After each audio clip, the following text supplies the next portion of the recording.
Hook. 3. Sentences. People in power love to teach lessons. They think the world still listens. One night, a billionaire tried to teach a cleaning woman and her kid what their place was, and he learned the wrong lesson instead. What happened next turned a private humiliation into a public reckoning. And it didn't look like what he expected. Act 1. The setup: Maria and Eli. Maria had been cleaning the same glass tower for 11 years. Night shifts and holiday shifts, the kind of work that lets you be invisible in a room full of chandeliers. She carried a coffee-stained uniform and a quiet pride. Every dollar folded into a brown envelope for her son Eli, who read late into the night by a lamp that flickered. Eli was 10 small wore hand-me-down hoodies and a pair of glasses held together with tape. He moved like a kid who learned early that stillness meant safety. Nobody at work knew the truth about his late-night studying. They just knew there was a neat stack of library books tucked under his bed. Across town on the 58th floor of Langford Tower, Charles Langford III poured bourbon into crystal and smiled at his own shadow. Langford Holdings had been a dynasty for 3 generations. Charles had never punched a clock, but he was fluent in the quiet violence of status. The eye roll, the sly insult, the way a raised eyebrow could make a person shrink.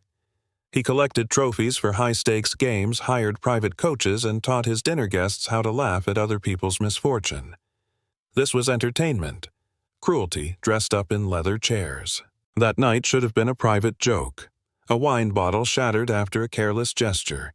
An expense, Charles declared, and he turned it into a spectacle. 15,000.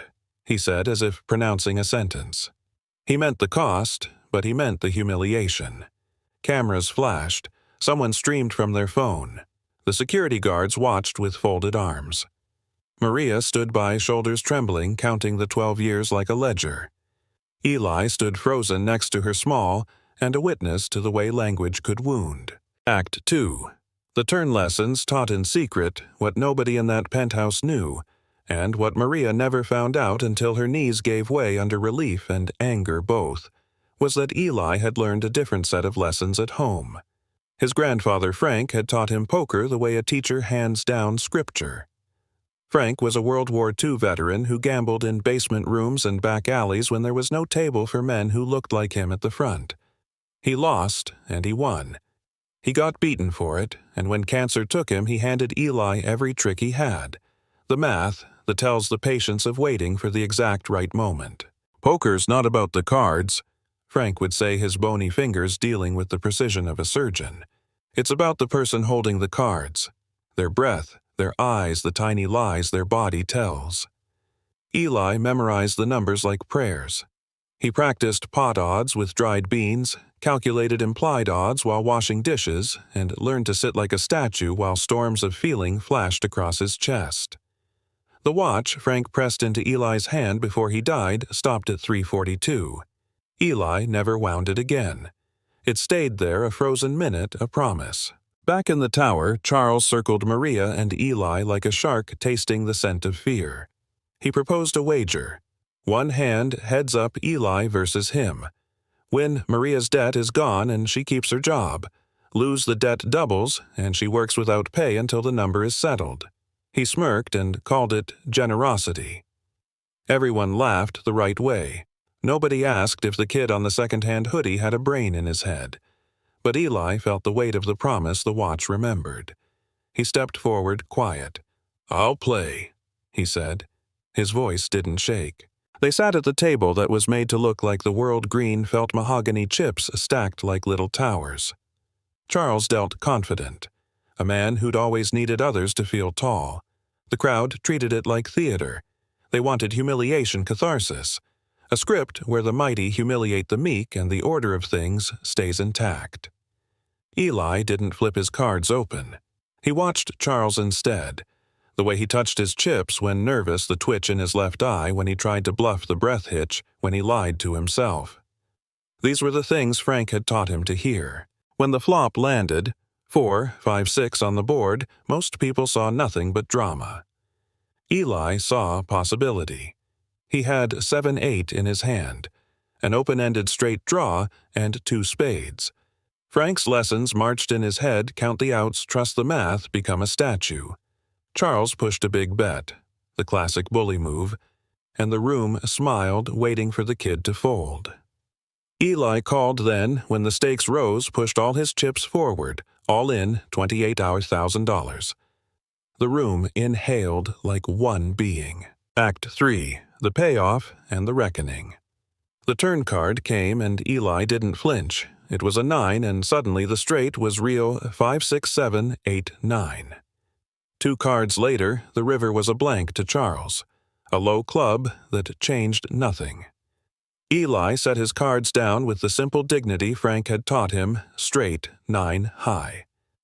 The king of the high tower couldn't find a comeback. For a long, slow second, the penthouse held its breath. Then a sound rose.